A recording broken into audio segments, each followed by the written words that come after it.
अनुपमा के सामने कभी उसका नाम नहीं लेना बेटे, कभी उसका नाम नहीं लेना बेटे, कभी उसका नाम नहीं लेना, कभी उसका नाम नहीं लेना।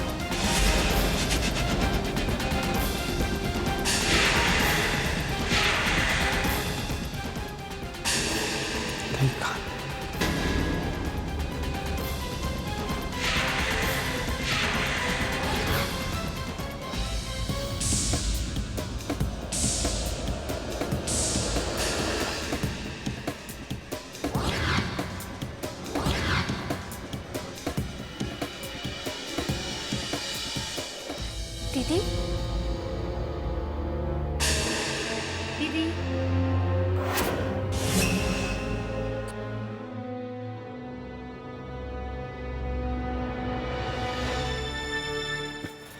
दीदी, क्या बात है? कुछ नहीं, बस ऐसे ही। आपको चैतन्य की टेंशन है ना? दीदी, आप बिल्कुल फिक्र मत कीजिए, वो जल्दी ठीक हो जाएंगे। काश ऐसा ही हो। शरीर पर जो चोट आई है वो तो भर ही जाएगी, पर लगता है चैतन्य के दिल पर कोई गहरे जख्म है जिनसे मैं अनजान हूं। जिन जख्मों से मैं अनजान हूं, उन पर मरहम भी कैसे लगाऊं? ये क्या? आप तो फिर से सोच में पड़ गई।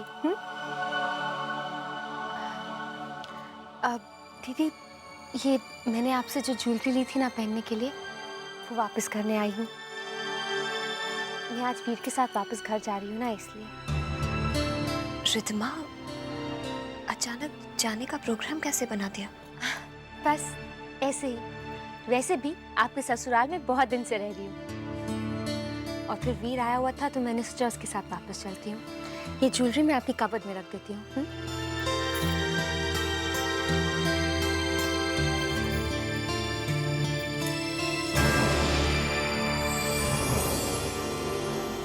दीदी, आप बिल्कुल भी फिक्र मत कीजिए, चैतन्य जल्दी ठीक हो जाएंगे। हाँ रिद्धिमा, मैं भी यही दुआ कर रही हूँ कि चैतन्य बिल्कुल ठीक हो जाए। मैं देवी माँ की आरती करूंगी, उन्हें चुनरी उड़ाऊंगी, जो हो सकेगा करूंगी। बस एक बार मुझे पता चल जाएगी वो क्या बात है जो चैतन्य को इतना परेशान कर रही है। दीदी, आप उसके बारे में ज्यादा मत सोचिए। मैं आपको बता रही हूँ ना, जीजू जल्दी ठीक हो जाएंगे। हाँ रिद्धिमा, पर अगर चैतन्य मुझे बता देते कि वो क्या बात है जो चैतन्य को इतना परेशान कर रही है।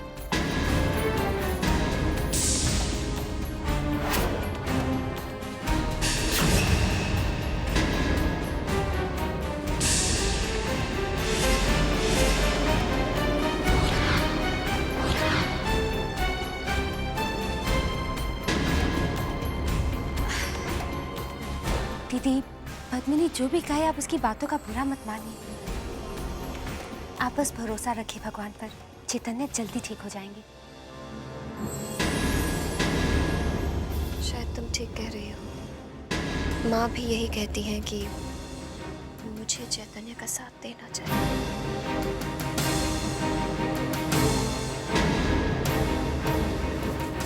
अनुपमा,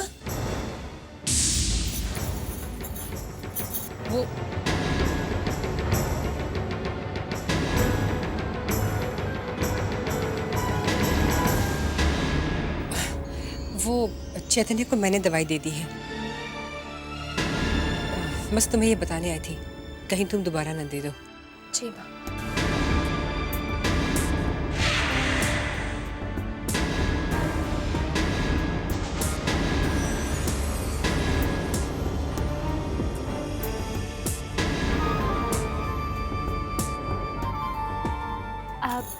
दीदी, मैं जाकर अपनी पैकिंग कर लेती हूँ। ठीक है।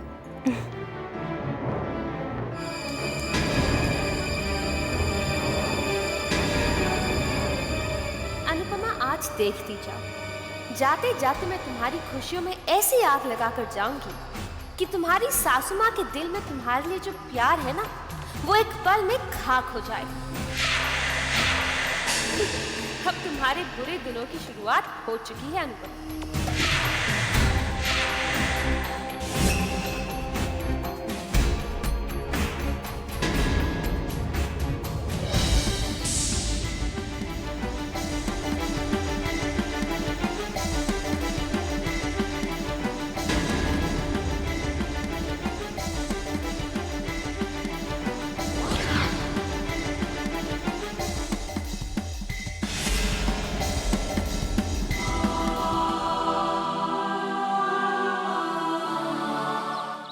माँ, तुम देखना, हमारी रिधिमा धमाका करेगी और जरूर करेगी। माया पुत्र, ओ रिधमा तो धमाका कर ही देगी, वो तो मुझे पता है। और उस मनहूस अनुपमा के साथ भी जो होना है ना, वो भी हो ही जाएगा। पर ये जो दूसरी मनहूस आ गई ना हमारे घर में, ये नम्रता, इसने मुझे चिंता में डाल रखा है। राम चोटना बुलाया। अरे कैसी चिंता माँ, इस नम्रता का इस घर में जीना हराम नहीं कर दिया ना, तो मेरा नाम भी माया नहीं। अब देखती जाओ तमाशा। नम्रता, नम्रता,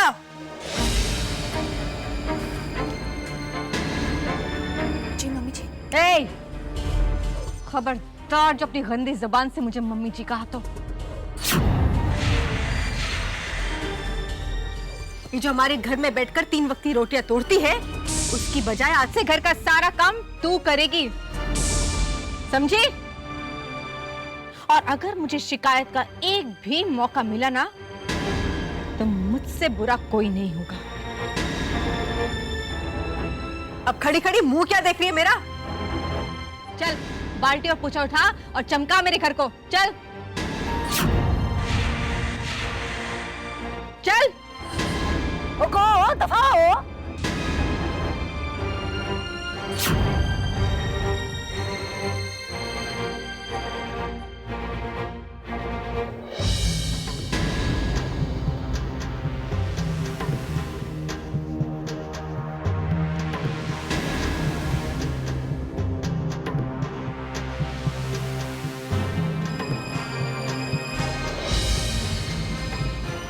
बोल उसको ठीक से करे काम। ये पोछा दे भी रही है कि ऐसे ही बैठी हुई है?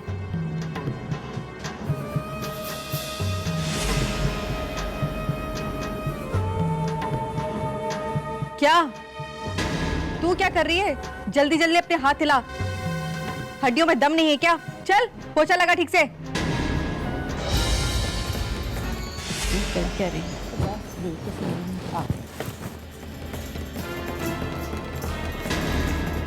धीरे धीरे हाथ क्यों चला रही है? महारानी जी, यहाँ कौन लगाएगा पोछा? हाथ पांव ठीक से चला। दम नहीं है क्या हड्डियों में? चल। मुझे चल के देखना पड़ेगा। कर क्या रही है ये? है इधर लगा ठीक से। राम राम राम राम राम राम राम राम। ओ माया पुत्र, आय मैं मर गई।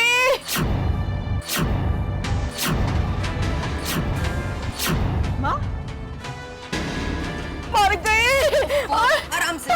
ओए फट्टे मुंह इसका है। ओए पुत्र, मेरे गोडों की हड्डियां टूट गई हैं। राम, ये मनहूस तो लगता है मेरी जान ही लेके छोड़ेगी। ये जो मनहूस है ना,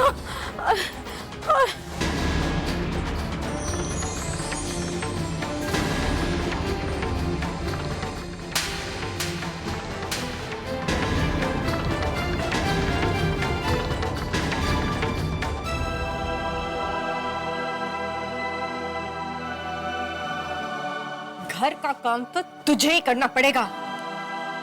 और अगर वीर के सामने अपनी जबान खोली ना, तो तेरी जबान काट के तेरे हाथ में दे दूंगी मैं, समझी? ओ माया पुत्र, प्लीज मुझे मेरे रूम में ले आ। चल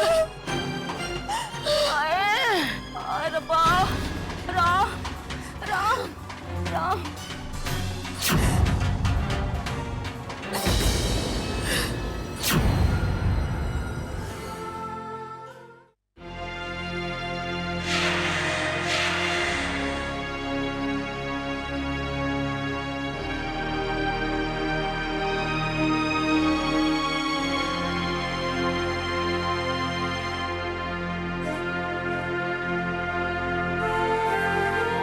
दीदी, आप देखना, अब सब ठीक हो जाएगा। यहाँ रहकर आपकी जिंदगी में जो जहर घोल रही थी उसे मैं अपने साथ ले जा रहा हूँ। दीदी, चैतन्य जीजू को मेरी तरफ से बाय कह देना। वो सो रहे थे तो इसलिए मैंने उन्हें जगाया नहीं। बाद में फोन पे बात कर लूंगा। दीदी, आपसे एक बात कहूं, खामोशी और सहनशीलता अच्छी बातें हैं, पर किसी को भी अपनी सहनशीलता और खामोशी को अपनी कमजोरी मत समझने दीजिए।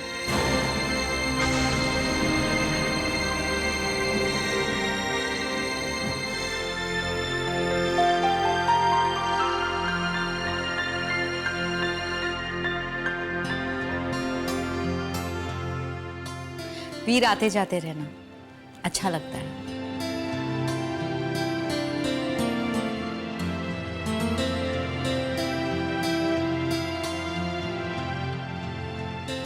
सामान पैक हो गया? चलें? रिद्धिमा दीदी? हाँ वीर, मैं तैयार हूँ। बस लक्ष्मी मेरा सूटकेस लाती है।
हमारा खानदानी हार।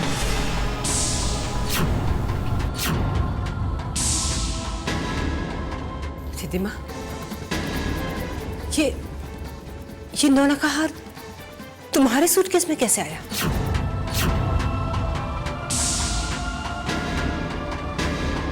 ये तो हमारा खानदानी हार है जो मैंने अनुपमा को दिया था।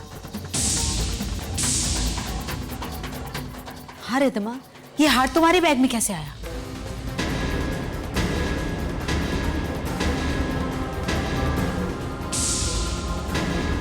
अनुपमा दीदी, दीदी प्लीज मुझे माफ कर दीजिए। मुझसे बहुत बड़ी गलती हो गई।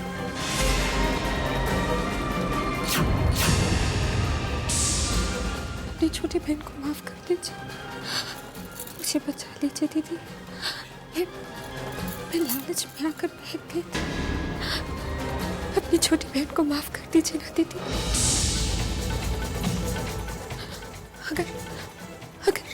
अगर पापा को पता चल गया तो वो मुझे घर में नहीं आने देंगे। वो खुद को तो मार ही डालेंगे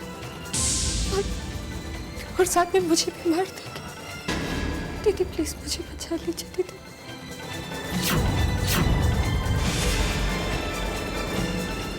क्यों की तुमने ऐसी घटिया हरकत? हाँ, क्यों की? अपनी बहन के ससुराल में चोरी? देखो देखो अनु दीदी का सर तुम्हारी वजह से शर्म से कैसे झुक गया। अरे शर्म से तो हमारा सर झुक गया है कि हमने ऐसे लोगों को इतने दिनों तक इस घर में मेहमान बन के रखा। भाभी साहब के खानदान का ये रिवाज है क्या कि अपनी ही बहन के ससुराल में चोरी करो?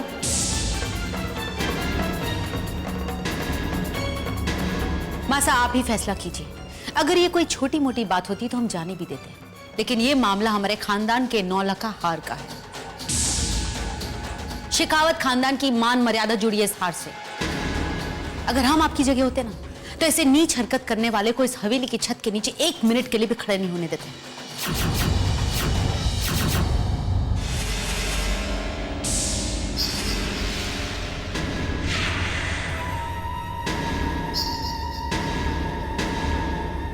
माँ, पद्मिनी, आप लोग रिद्धिमा को कुछ मत कहिए।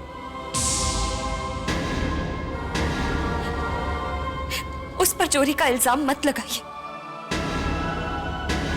रिद्धिमा ने चोरी नहीं की, उसको ये हार मैंने दिया।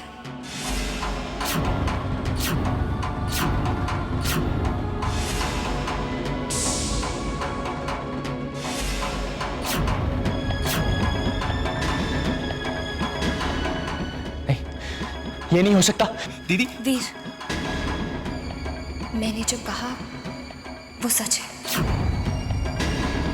रिद्धिमा को हार मैंने दिया। पापा के मरने की बात कह दी और अनुपमा मेरा साथ ना दे, ऐसा तो हो ही नहीं सकता। वाह वाह वाह, चोर चोर मौसेरे भाई, ऐसा तो हमने सुना था, लेकिन चोर चोर बहने बहने ऐसा हमने पहली बार देखा है। अनुपमा, मैं तुम्हारे मुंह से सच सुनना चाहती हूँ। अपनी बहन को बचाने के लिए झूठ मत बोलना, क्योंकि मैं ये सवाल एक बहन से नहीं कर रही हूँ, अपनी बहू से कर रही हूँ। सच सच बताओ, ये हार तुम्हारी बहन के सूटकेस में कैसे आया? क्या ये हार तुमने उसे दिया था?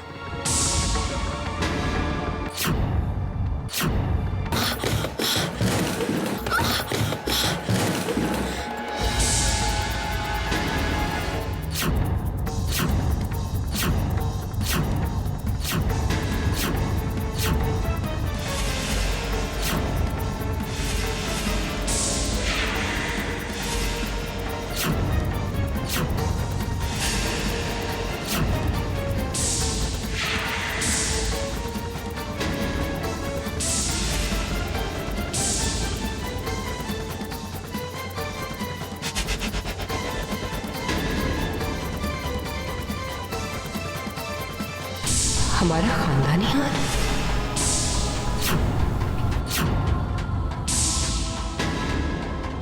रिद्धिमा, ये नोना का हार तुम्हारे सूटकेस में कैसे आया?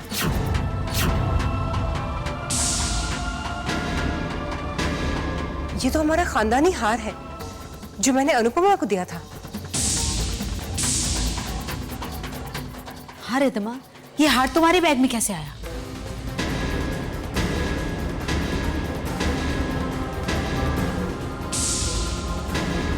अनुपमा दीदी, दीदी प्लीज मुझे माफ कर दीजिए।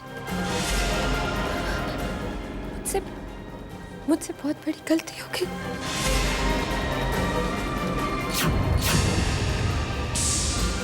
अपनी छोटी बहन को माफ कर दीजिए, मुझे बचा लीजिए दीदी।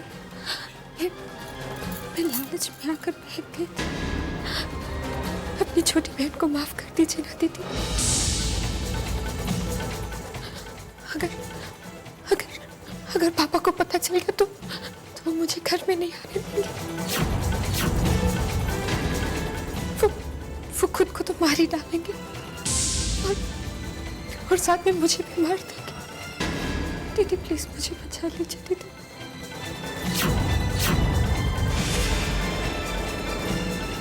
क्यों की तुमने ऐसी घटिया हरकत? हाँ, क्यों की? अपनी बहन के ससुराल में चोरी? देखो देखो अनु दीदी का सर तुम्हारी वजह से शर्म से कैसे झुक गया। अरे शर्म से तो हमारा सर झुक गया है कि हमने ऐसे लोगों को इतने दिनों तक इस घर में मेहमान बन के रखा। भाभी साहब के खानदान का ये रिवाज है क्या कि अपनी ही बहन के ससुराल में चोरी करो?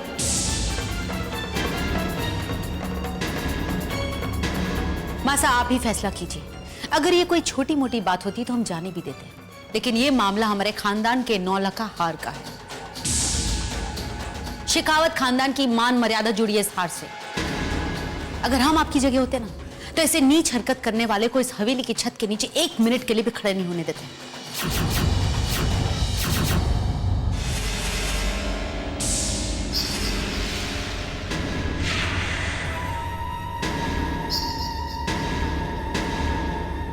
माँ, पद्मिनी, आप लोग रिद्धिमा को कुछ मत कहिए। उस पर चोरी का इल्जाम मत लगाइए। रिद्धिमा ने चोरी नहीं की, उसको ये हार मैंने दिया।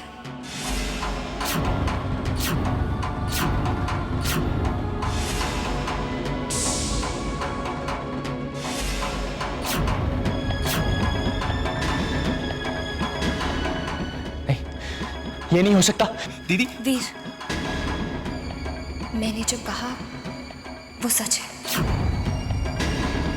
रिद्धिमा को हार मैंने दिया। पापा के मरने की बात कह दी और अनुपमा मेरा साथ ना दे, ऐसा तो हो ही नहीं सकता। वाह वाह वाह, चोर चोर मौसेरे भाई, ऐसा तो हमने सुना था, लेकिन चोर चोर बहने बहने ऐसा हमने पहली बार देखा है। अनुपमा, मैं तुम्हारे मुंह से सच सुनना चाहती हूँ।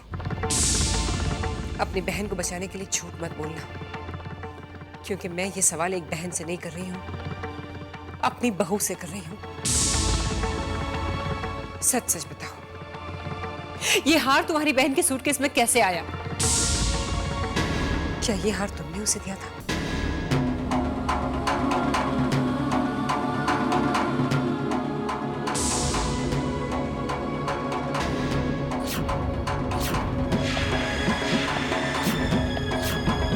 नीचे अनुपमा दीदी ने सबके सामने चाहे जो भी कहा हो, मैं आपके मुंह से सुनना चाहता हूं रिद्धिमा दीदी कि वो हार आपके पास कहां से आया। जवाब दीजिए, जवाब दीजिए रिद्धिमा दीदी। कहीं ऐसा ना हो कि मैं ये भूल जाऊं कि आप मेरी बड़ी बहन हैं। चोरी की थी ना आपने? क्यों की थी चोरी? किसी भूखे नंगे घर से नहीं है आप, खाते पीते घर की बेटी हैं आप। मुझे पता है इस चोरी के पीछे आपका क्या इरादा था। अनुपमा दीदी की खुशियों में आग लगाना चाहती थी ना आप? गाली, अनुपमा दीदी भी न जाने किस मिट्टी की बनी है, चुपचाप सब कुछ सहन करती है। अरे मेरा बस चले तो अनुपमा दीदी को आंसू देने वालों का मैं वो हाल करूं। वीर,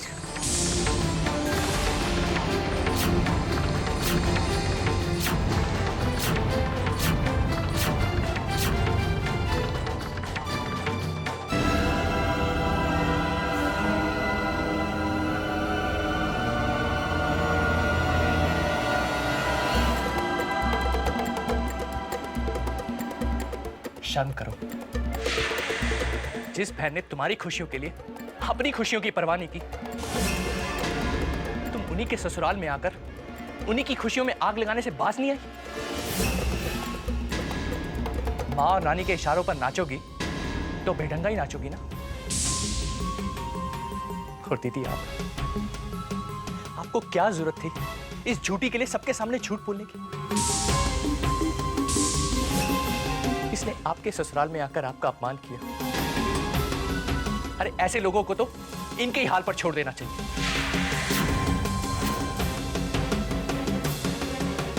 दीदी, मैं दावे के साथ कह सकता हूं कि वो हार आपने इसे नहीं दिया, इसने चोरी ही किया था। बोलिए दीदी, ठीक कह रहा हूं ना मैं? जवाब दीजिए दीदी। वीर, चोरी तो हुई ही है ना, फिर इल्जाम चाहे रिद्धिमा पर लगे या मुझ पर, क्या फर्क पड़ता है? और फिर वो तो इस घर में आई हुई मेहमान है, तो उस पर इल्जाम क्यों लगे?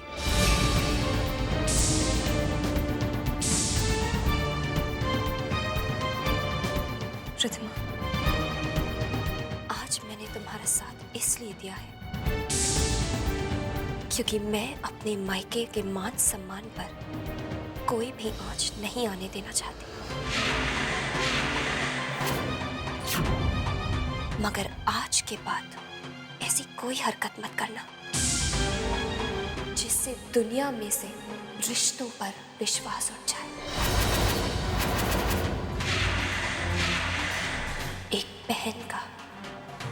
एक बहन पर से विश्वास उठ जाए। वीर, ले जाओ इसे यहां से।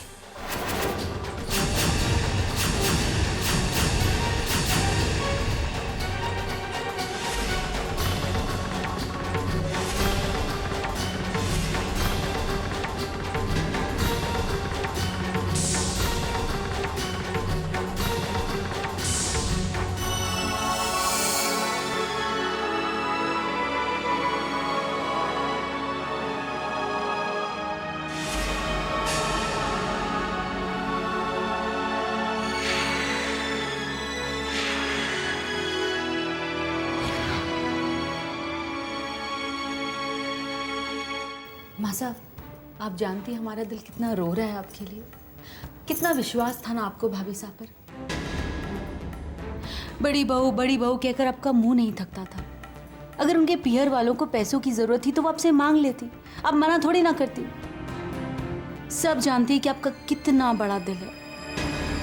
अगर वो अपनी बहन को कुछ देना चाहती थी तो दे देती, लेकिन ये खानदानी हाल, हमें समझ में नहीं आता कि भाभी साहब में इतनी हिम्मत कहां से आई।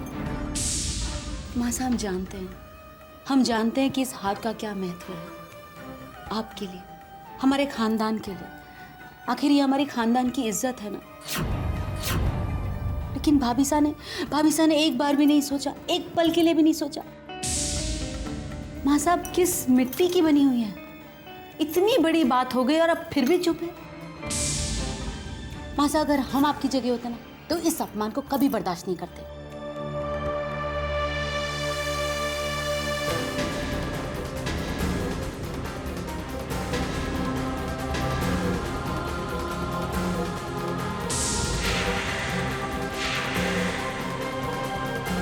ये 9 लाख का हार है, ये 9 लाख का हार है।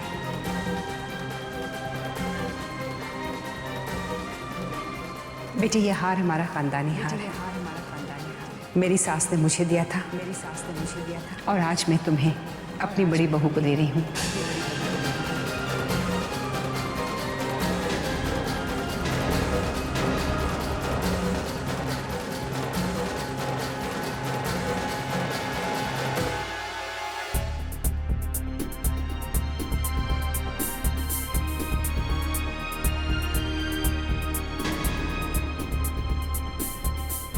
अनुपमा, जिस दिन मैंने तुम्हें ये हार दिया था, इसका महत्व भी समझाया था ना। इतने जल्दी भूल गई मेरी बातों को? यही कदर की तुमने? हमारे खानदान की परंपराओं की यही मान रखा मेरी बातों का? पद्मिनी इस घर में तुमसे पहले बहू बनकर आई, लेकिन फिर भी मैंने ये हार तुम्हें दिया क्योंकि तुम मेरी बड़ी बहू थी। लेकिन अनुपमा, तुमने तो इस हार का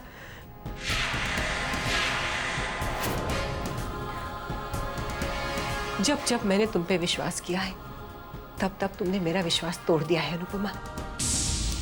अब मुझे बताओ, मैं क्या जवाब दूं पद्मिनी को? कैसे सामना करूं मैं उसकी बातों का?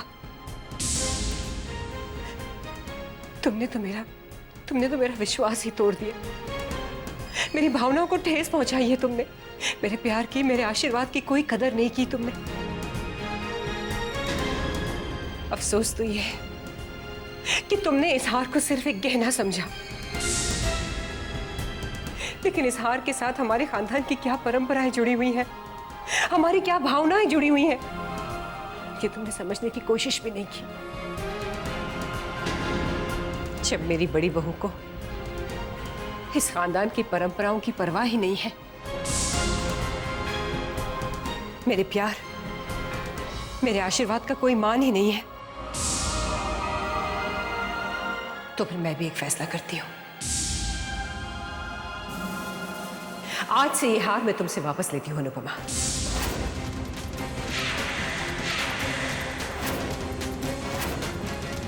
अब ये हार मेरे पास रहेगा।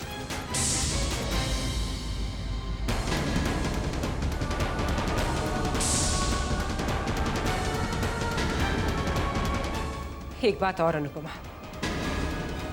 आज जो कुछ भी हुआ उसके बारे में चैतन्य को कुछ पता ना चले। मेरा बेटा ये सह नहीं सकेगा।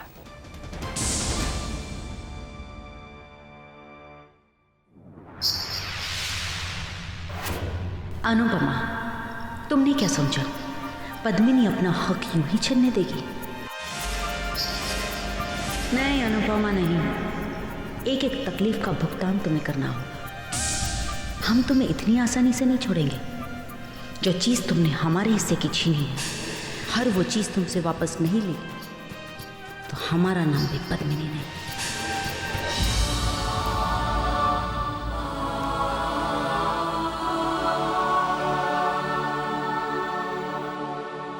माँ इसे कहते हैं तेज दिमाग। हम यहाँ पर अनुपमा से इतनी दूर बैठे हैं, मगर उसकी जिंदगी को हराम करने में हमने कोई कसर नहीं छोड़ी।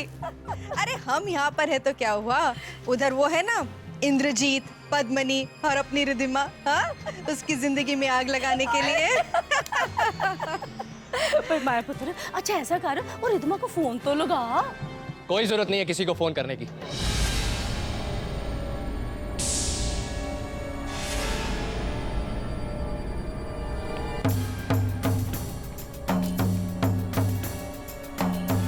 ये लीजिए, आपकी लाडली को आपके पास ले आया। तू इसे यहाँ क्यों लाया वीर? क्यों? आप नहीं जानती मैं इसे यहाँ क्यों लेके आया? बस माँ बस, कम से कम मेरे सामने तो अपना ये झूठा नाटक मत कीजिए। समझ गया, सब समझ गया हूं मैं कि आप तीनों के दिल में अनुपमा दीदी के लिए कितनी मैल है। माँ और बेटी एक जैसी। आपका मन नहीं भरा अनु दीदी को दुख दे देकर, जो अब उनके ससुराल में भी उन्हें चैन से जीने नहीं दे रही हैं आप।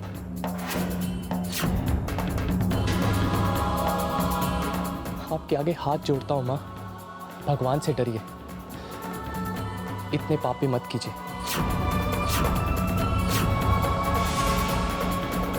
कहते हैं जब पाप का घड़ा भरता है ना, तो इस कदर टूटता है कि भगवान नरक की आग में जलाते हैं। तो कहते हैं ना, माँ बाप के पुण्य का फल उन्हीं की औलाद को मिलता है।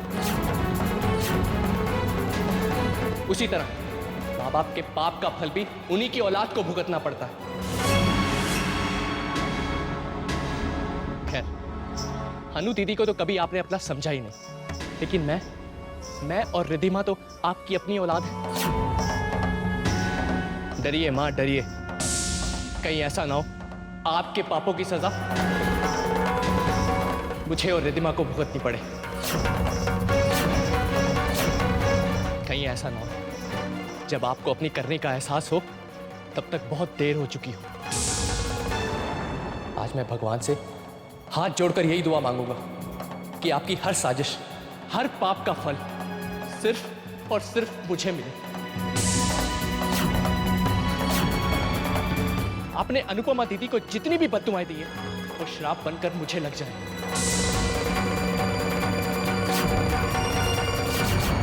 शायद अपनी औलाद का दर्द देखकर आपके भी दिल में दर्द हो, एहसास हो आपको अपनी गलतियों का। शायद दर्द में बेहाल होकर आपके दिल से अनु दीदी के लिए बददुआएं नहीं, आशीर्वाद निकल आए।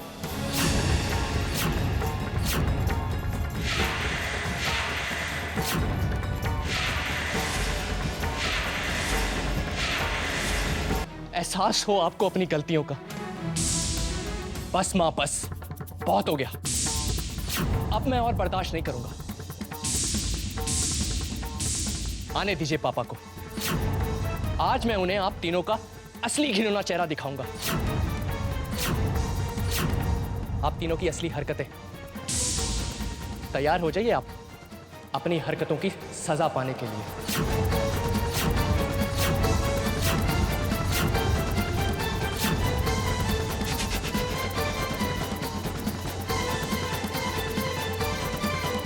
राम राम राम। ओ माया पुत्र, राम झूठ ना बुलाए। मुझे तो लगता है ये सब ना उस जादू टोने का असर है जो उस मनोज अनुपमा ने ना हमारे वीर के ऊपर कर दिया है। राम झूठ ना बुलाए माया पुत्र। अब तो मुझे ये डर लगने लगा है कि कहीं इस जादू टोने का असर तेरी माया पर ना पड़ जाए। कुछ कर वरना हम सब का राम नाम साथ हो जाना है। राम राम राम।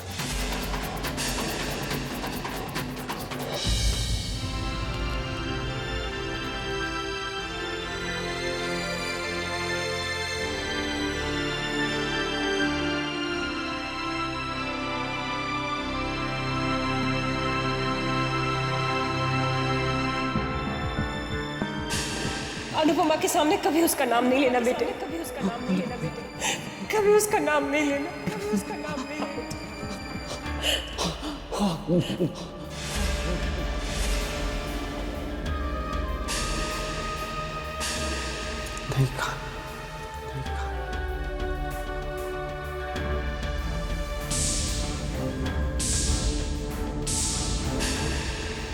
क्या हो गया है चैतन्य को? क्या करूं कि मैं चैतन्य की परेशानी दूर कर सकूं?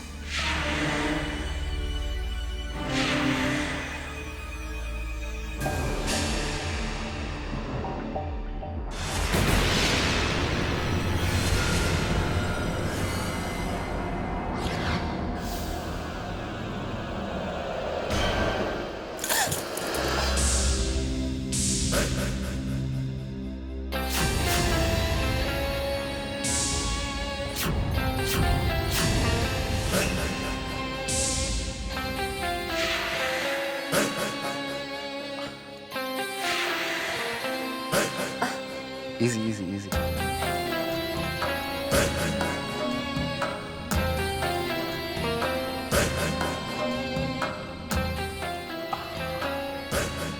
तुम्हारे चेहरे की उदासी मुझसे देखी नहीं जाती।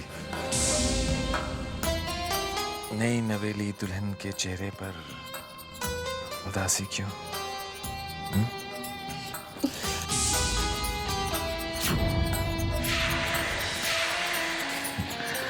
जाने दीजिए। देखो, दिन रात चैतन्य की चिंता करते करते तुमने अपने साथ क्या कर लिया? कितना बुझा बुझा सा हो गया तुम्हारा चेहरा।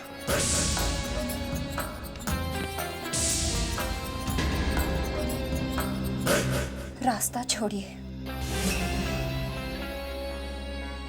मैं तो तुम्हारा हमदर्द बनकर तुम्हारे पास आया हूं और तुम हो कि ऐसी बेरुखी दिखा रही हो।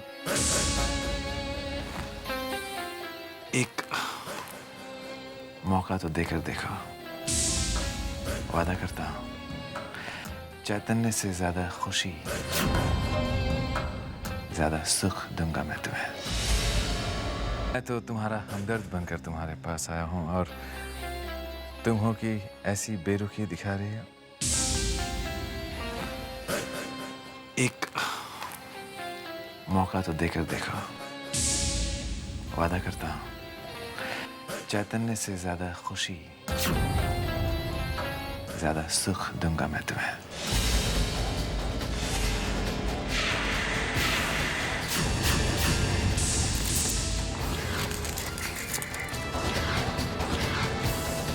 मैं तुम्हारे पास आने की कोशिश कर रहा हूं और तुम हो कि दूर जाना चाहती हो। सुनो सुनो सुनो सुनो सुनो सुनो। दरअसल बात यह है कि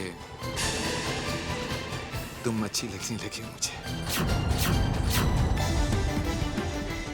और इंद्रजीत को जो चीज अच्छी लग जाती है, इंद्रजीत उसे पाकर रहता है।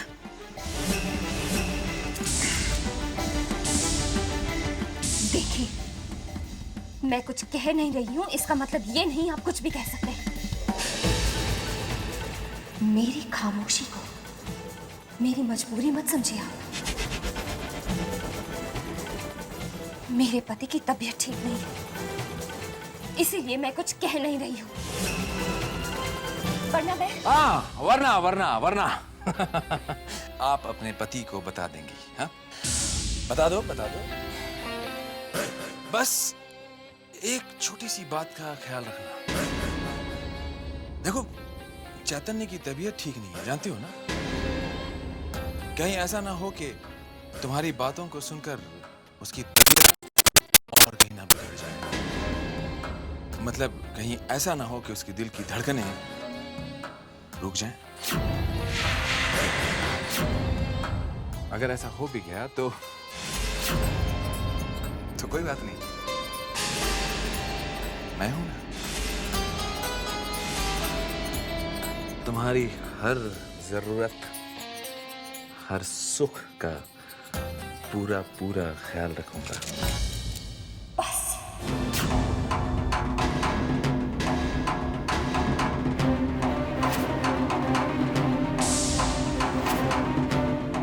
एक शब्द और नहीं।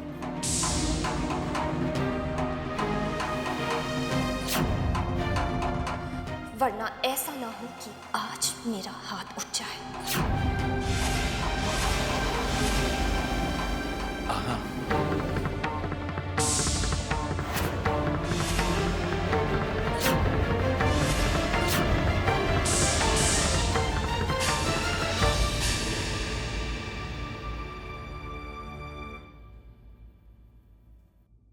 हैंगआउट आप आ गए, आइए।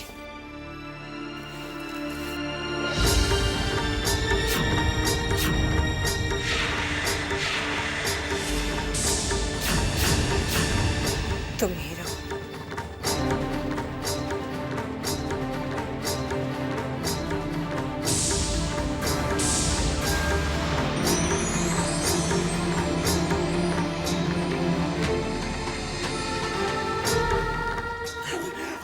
जल्दी कीजिए डॉक्टर साहब, इसका हिस्टीरिया बढ़ता जा रहा है, जल्दी कीजिए। हाथ लाओ।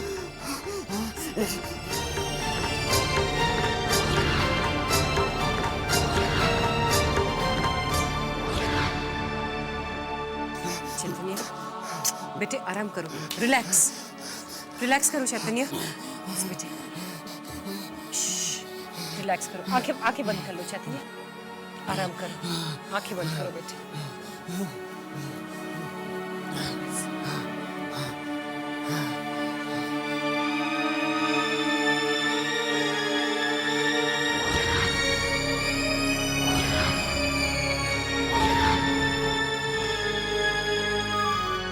अब आप ही बताइए डॉक्टर, अब मैं इसे कैसे संभालूं?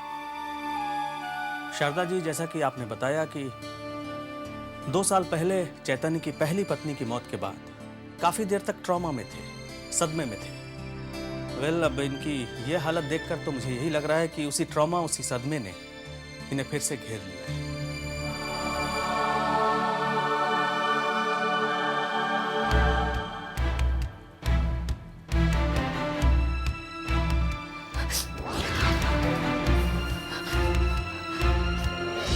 चैतन्य को ऐसा लग रहा है कि ये अपनी पहली पत्नी को भूल चुके हैं और अपनी इस नई जिंदगी में काफी खुश हैं।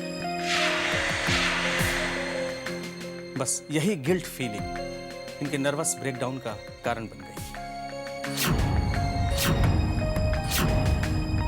देखिए शारदा जी, फिलहाल तो मैंने इन्हें इंजेक्शन दे दिया है। अब ये रात भर आराम से सोएंगे, मैं कल फिर आऊंगा। और हाँ, उसके बाद ही इनका मैं प्रॉपर तरीके से इलाज शुरू करूंगा।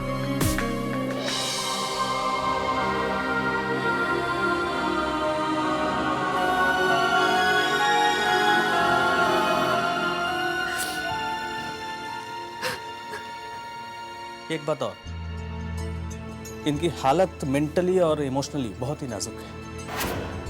और इंसान जब मेंटल और इमोशनल तौर पर टूट जाता है तो उसके बिखरने का डर बना रहता है। चैतन्य के साथ भी कुछ ऐसा ही हुआ है। आप चिंता बिल्कुल मत करें, ठीक हो जाएगा। Thank you doctor.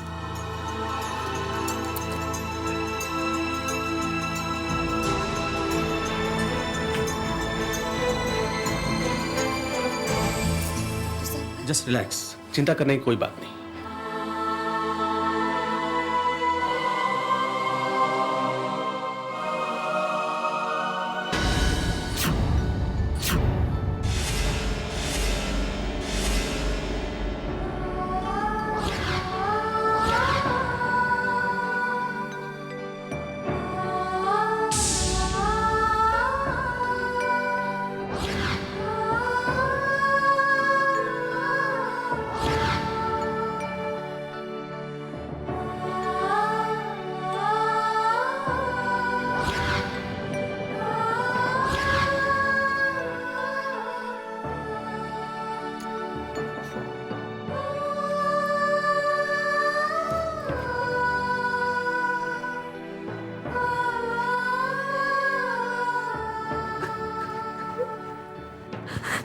जिसकी वजह से चैतन्य इतने परेशान, आप इतनी परेशान है, पूरा परिवार परेशान है।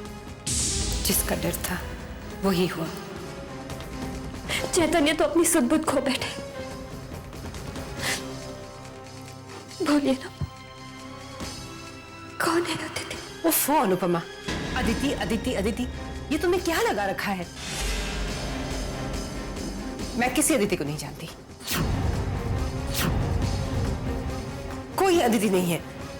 माँ, मैंने चैतन्य को उसका नाम लेते हुए सुना। मैंने तो नहीं सुना। हो सकता है तुमसे कोई गलतफहमी हुई है।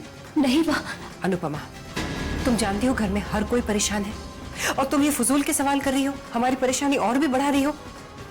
माँ देखो अनुपमा, मैंने कह दिया ना तुमसे, तुम्हें गलतफहमी हुई है और अपनी गलतफहमी को सवाल बनाकर मुझसे मत पूछो, क्योंकि मेरे पास तुम्हारे सवाल का कोई जवाब नहीं है। देखो, चैतन्य की तबीयत कितनी खराब है, अभी उसे तुम्हारी जरूरत है। जाओ उसके लिए नाश्ता बना के लाओ। जाओ अनुपमा।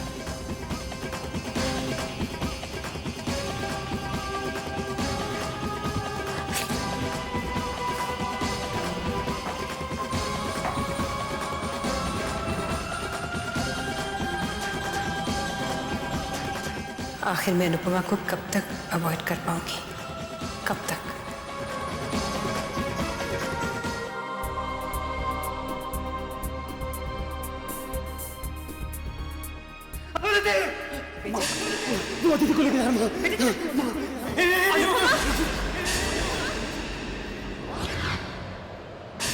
ओफो अनुपमा, अदिति अदिति अदिति, ये तुमने क्या लगा रखा है?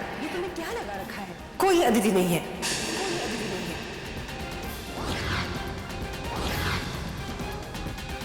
मुझे पूरा यकीन है, मैंने अदिति का नाम सुना था, अपने कानों से सुना था, पर माँ ने मुझे कुछ भी बताने से इनकार क्यों कर दिया? मुझे ऐसा क्यों लगा जैसे माँ मुझसे नजरें मिलाकर बात नहीं कर रही थी, नजरें चुरा रही थी मुझसे। नजरें तो कोई तभी चुराता है जब कोई इंसान किसी बात को छुपाने की कोशिश करता है। माँ क्या छुपा रही है, क्यों छुपा रही है? मैं पूरे यकीन के साथ कह सकती हूँ कि मैंने चैतन्य के मुंह से अदिति का नाम सुना था। कौन है ये अदिति? किससे पूछूं? कैसे जानूं?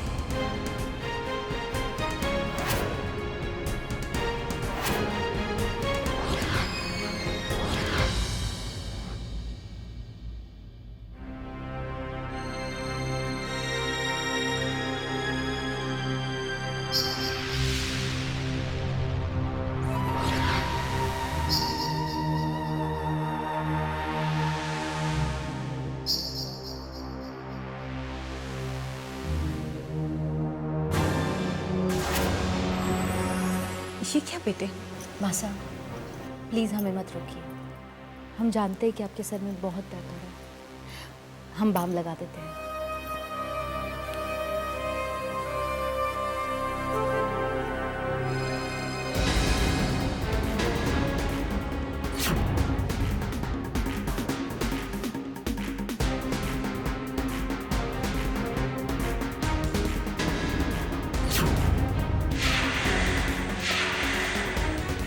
थैंक यू बेटी, बहुत आराम मिल रहा है।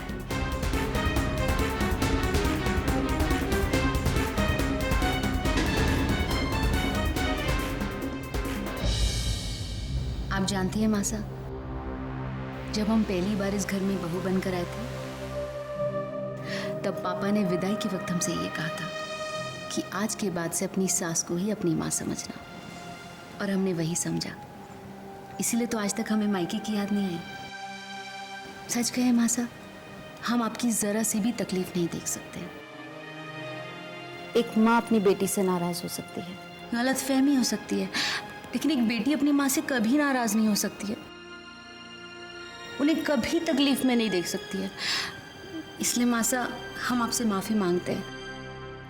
हमने अनुपमा के बारे में आपसे जो कुछ भी कहा, हम जानते हैं आपको बिल्कुल भी अच्छा नहीं लगा, लेकिन हमारा इरादा बिल्कुल भी नहीं था आपको हर्ट करने का। अब क्या करें मासा, हमारी आदत ही कुछ ऐसी है, हमारे दिल में जो भी आता है ना मासा, हम वो कह देते हैं। लेकिन प्लीज प्लीज मासा, आप उसे गुस्ताखी मत समझिएगा। मैंने पद्मिनी को कितना गलत समझा। उसका इरादा मेरा दिल दुखाने का नहीं था।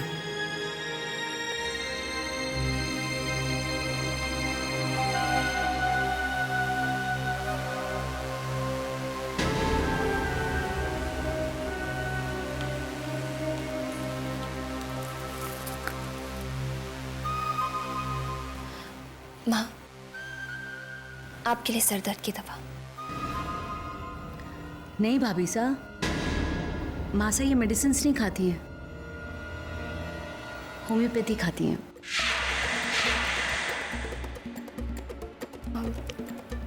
अच्छा, तो मुझे बता दीजिए कि होम्योपैथिक दवाई कहाँ रखी है, मैं लेकर आती हूँ। मेरे कमरे में है। मैं अभी लाती हूँ।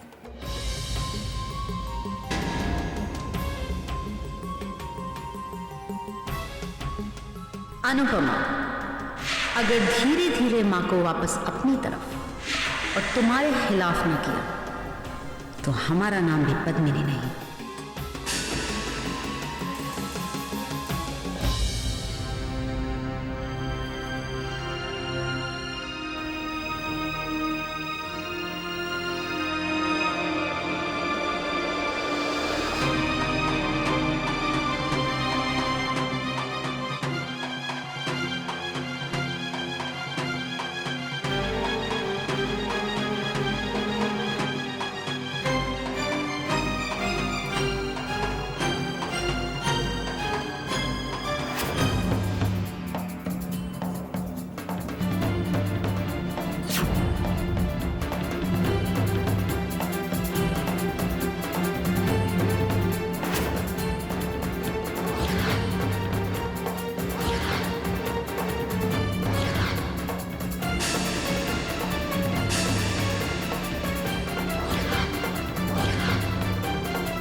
बस बेटी, थैंक यू, बहुत आराम मिला मुझे। मासा, हम आपके लिए गरम गरम दूध लाते हैं, उसे पीकर आपको बहुत अच्छी नींद आएगी। ओके।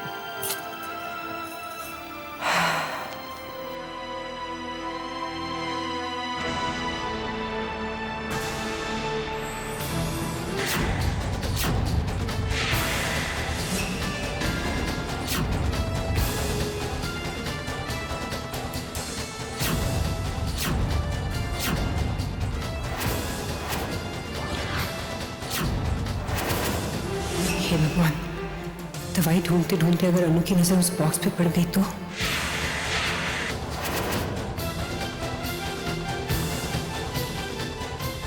कहाँ है माँ की होम्योपैथिक दवाई? हो सकता है अलमारी में हो।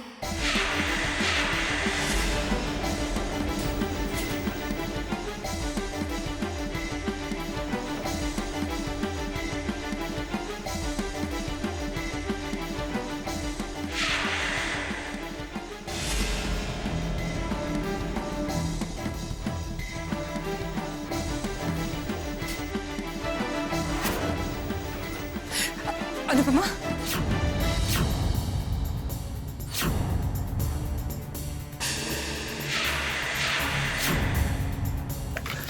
ये डब्बा मुझे दो। तुम जाओ, मैं दवाई ढूंढ लूंगी।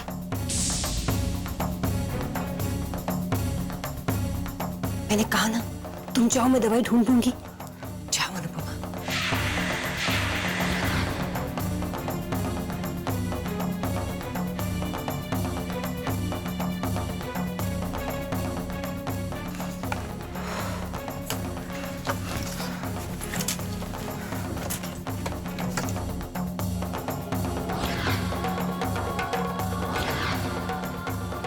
मुझे इसे कहीं छुपा देना चाहिए अब।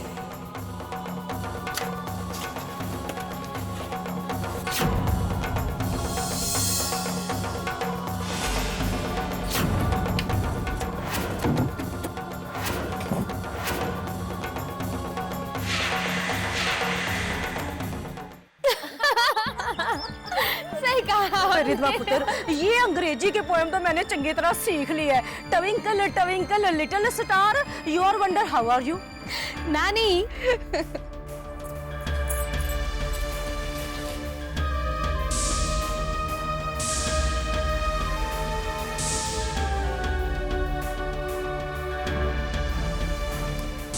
अरे अरे अरे, कहाँ चली जा रही हो? इतनी भी तमीज नहीं है कि अगर किसी के कमरे में जाते हैं तो पहले नॉक करते हैं।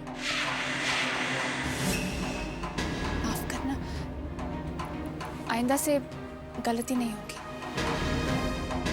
और पहले ये बता, तू यहाँ आई किस लिए है? दरअसल जब मैं इस घर में आई थी तो रिधिमा दीदी यहाँ थी ही नहीं। कुछ जान पहचान नहीं हो पाई, इसलिए मैं उनसे मिलने चली आई। वो अनुपमा दीदी ने बताया था कि आप सोने से पहले हॉट चॉकलेट लेती हैं, तो आपके लिए लेकर आई। हमारे गांव में कहते हैं, जब भाभी घर में आ जाए तो ननदें राजकुमारियां बनकर रहती हैं। ये तो भाभी का फर्ज है, लाड लड़ाएं, सेवा करें। लीजिए।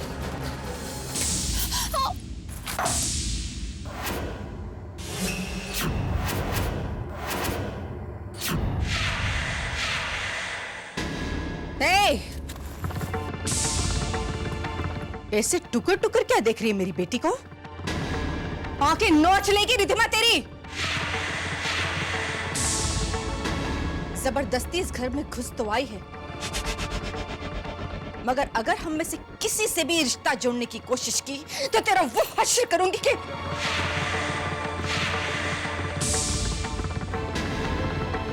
दफा दफा यहां से। रुक।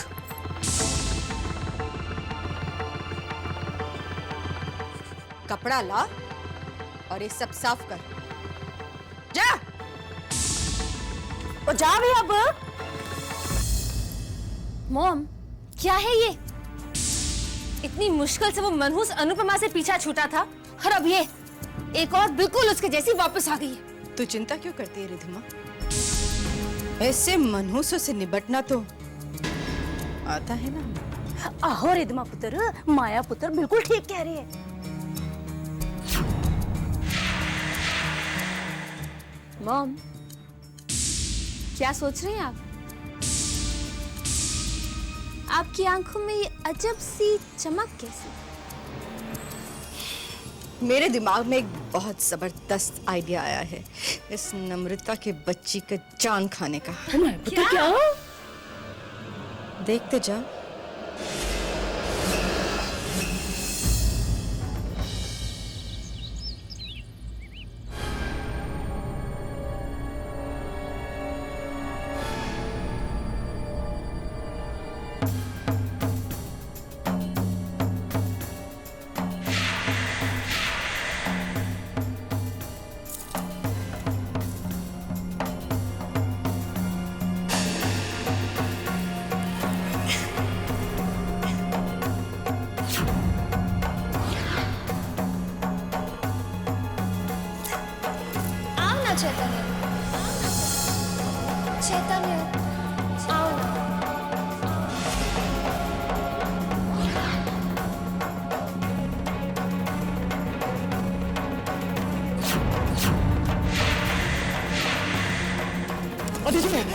अदिति तुम इतनी तेज मत छुओ, इतनी तेज मत छुओ, तुम्हें कुछ हुआ तो नहीं, चोट तो नहीं लगी ना तुम्हें?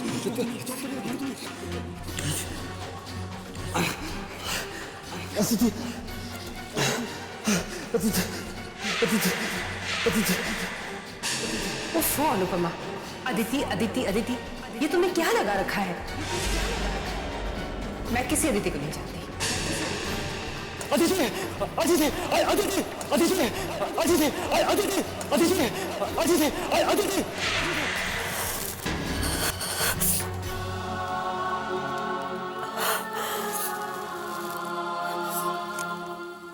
क्या करूं? कहां से ढूंढूं अपने सवालों के जवाब? यूं सोच सोच कर परेशान होकर मुझे इस मुश्किल का हल नहीं मिलेगा।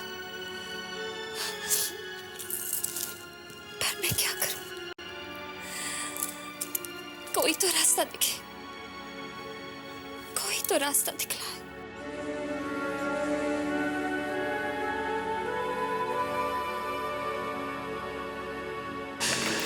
ये डब्बा मुझे दो, तुम जाओ, मैं दवाई ढूंढ लूंगी।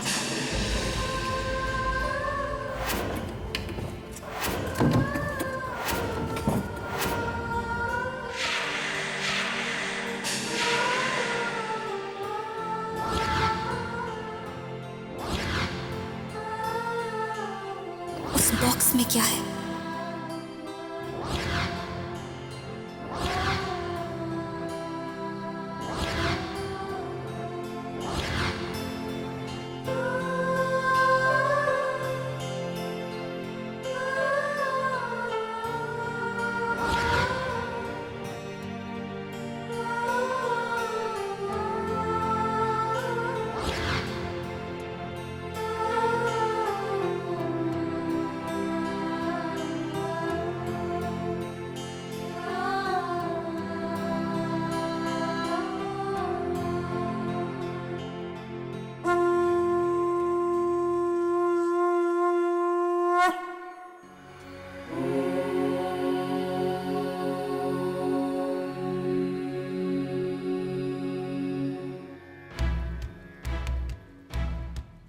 माँ ने अभी अभी पूजा करनी शुरू की है।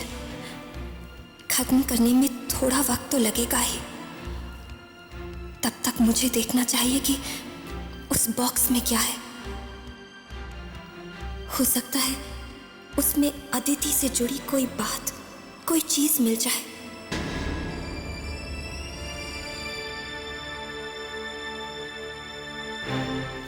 हे माँ, मैं जानती हूँ मैं जो करने जा रही हूँ वो गलत है, चोरी है, पाप है।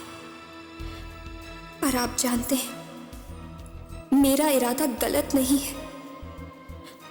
कोई भी मुझे ये बताने के लिए तैयार नहीं कि अदिति कौन है, उसका चैतन्य के साथ क्या संबंध है। मैं तो बस वो सच जानना चाहती हूँ। हो सकता है ये सच मुझे चैतन्य की मदद करने में मदद करे, चैतन्य को इस बेचैनी और हालात से निकाल सकूं।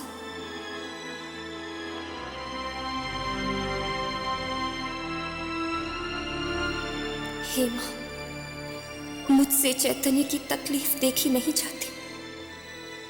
उस तकलीफ को कम करने के लिए मुझे ये कदम उठाना ही होगा। एक पत्नी को अपना फर्ज निभाने की शक्ति दीजिए।